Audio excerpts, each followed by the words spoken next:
everybody, welcome to my channel. My name is Sharon and this is a channel that is dedicated to all things related to narcissism. I've been married to a covert narcissist for almost 20 years. I'm separated from him now, and what I do with this channel is I use my real life experiences to get information out there to people about what narcissism really is, what it looks like, what it does to you, and what it does to your family. In today's video, I'm going to be talking about what you can expect growing up in a narcissistic family. Dysfunction is the name of the game in a narcissistic family. A healthy family revolves around love, support, empathy, and mutual affection. That doesn't exist in a narcissistic family.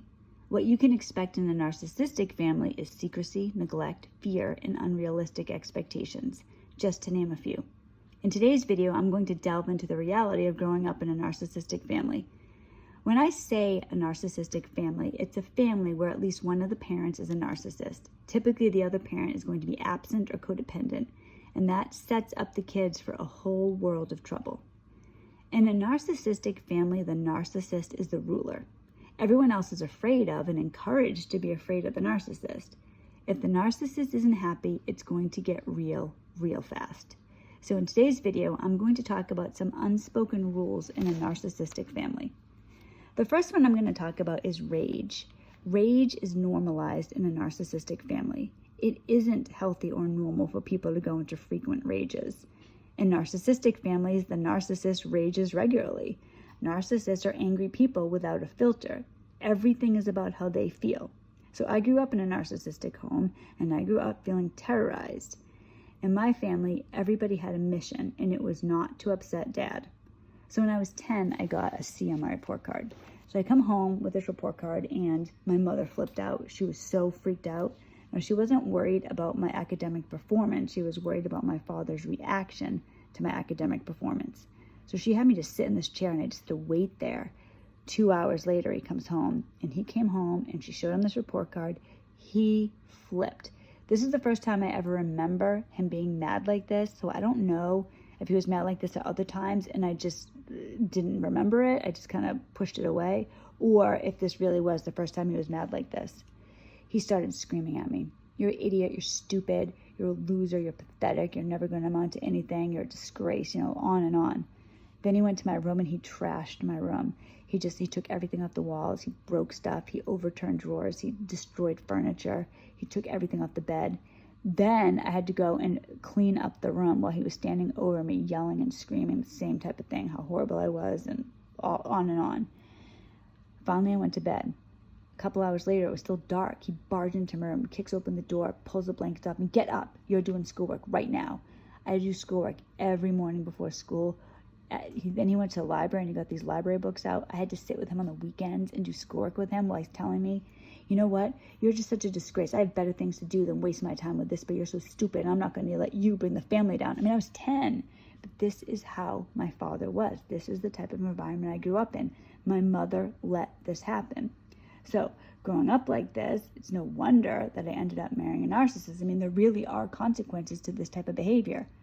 Later, when I married my ex, I thought that he was different from my father. My father is an overt narcissist. My ex is a covert. So I didn't see this constant anger in my ex. I did see it later when I took away narcissistic supply, but initially he wasn't like that. When I first saw him, he had his mask on. I thought he was a different person than he was. Of course, I did see violence with him. I'm just going to tell you, at the beginning of my relationship, my ex was physically assaulted. He physically assaulted me, broke my nose, gave me 2 black eyes, caused other problems too. Now, he did stop doing that, but he did that. And so I always knew from that point on that he was capable of physical violence.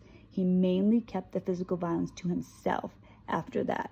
He would punch walls. He would, punch holes in walls. He would kick walls. He would, the last day we were together, he was banging his own head against the wall.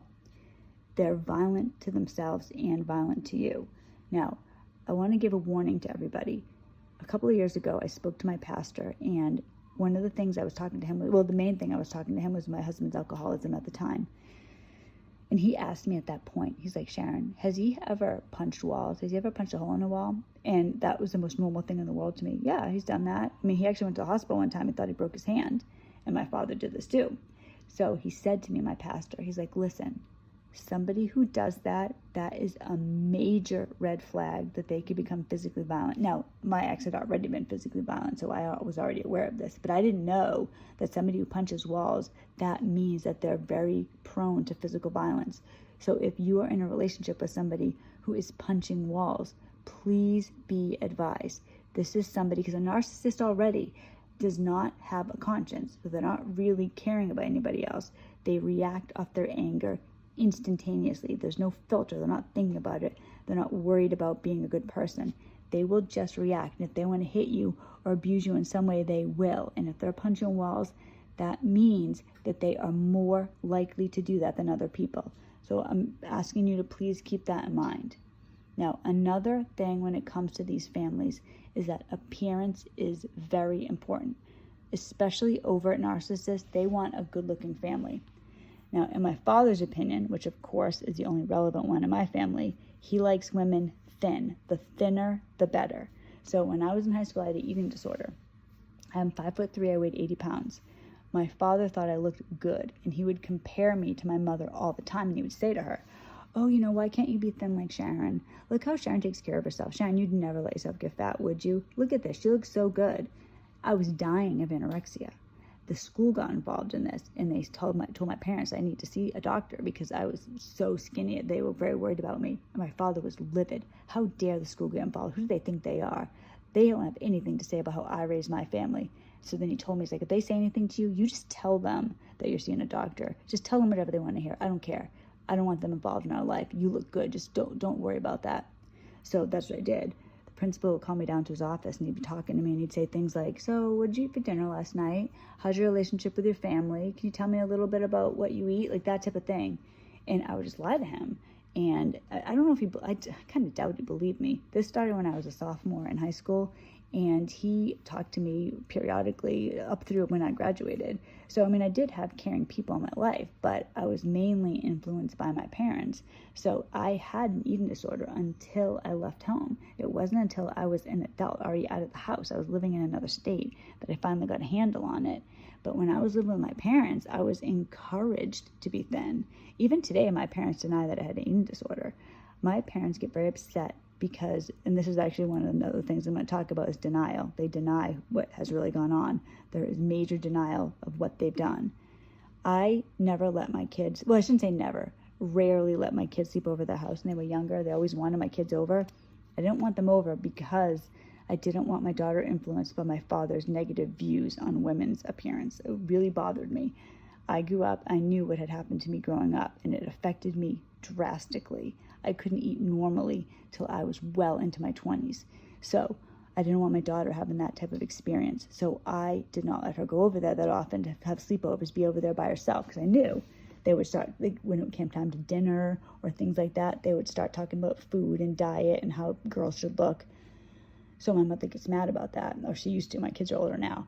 And so I said to her one time, I was like, "Mom, I had an eating disorder when I was growing up because of the way that you guys were with food. I don't want my daughter around you when you're saying stuff like that to her. Are you going to say that to her? What are you talking about? You didn't have an eating disorder." I was like, "Mom, yes, I did. What are you talking about? Of course I did." "No, you were just thin. Some people are thin. You were fine. You had no eating disorder. I don't know what you're talking about. You're just making this stuff up." They absolutely refuse to admit reality.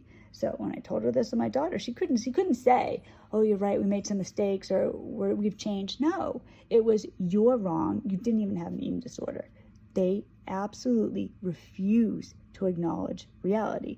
They're always right. That's part of narcissism. When you have the narcissist codependent combination, once the codependent is away from the narcissist, they can really learn things and understand what's been going on. But when they are gripped by the narcissist, they are a team, and they already look at the narcissist as the leader, as the king. And everything that the narcissist says must be true. Everything that you say that is against the narcissist must be a lie. That's been my experience when it comes to codependence and narcissists in later years. Now, another issue that you have in these families is that there is always going to be competition and comparison. You're always compared to other people. My father would always do that. And he would do this to my mother. Like, he wanted a trophy wife. He used to read Vogue magazine, so he'd flip through the magazine and tell her, Why don't you look like this model? I want you to look like this. And he'd want to buy her these clothes. And he used to buy her clothes. He used to pick everything out. It was really disgusting behavior. It was disgusting. When I think about it now, it makes me sick. But when I was growing up, this is all I knew. And this is what happens. You're so vulnerable when you're growing up in a home like this. So he would always tell her that she should look better. She should wear this outfit. She should look like this person. It didn't occur to him that this is a model who was airbrushed in a magazine. And even if she did look that great, that wasn't my mother. But for him, she always had to be somebody else. So she was always incredibly insecure. She's like that to this day. She's always on a diet, endlessly on a diet, always worried about her appearance. She did all this plastic surgery now because my father pushes her to do it. You need to have this done now. You have to do that done now. So I'll talk to my mother sometimes. She's going to get more plastic surgery. It's all because of my father. Now, he doesn't get plastic surgery. He's not worried about how he looks. When it comes to a narcissist, they kind of remind me, if you've ever seen these, like in sports events, somebody will score, like say like a soccer game, they'll score the winning goal, and then everybody else will lift this one person up on their shoulders and run around the field with them.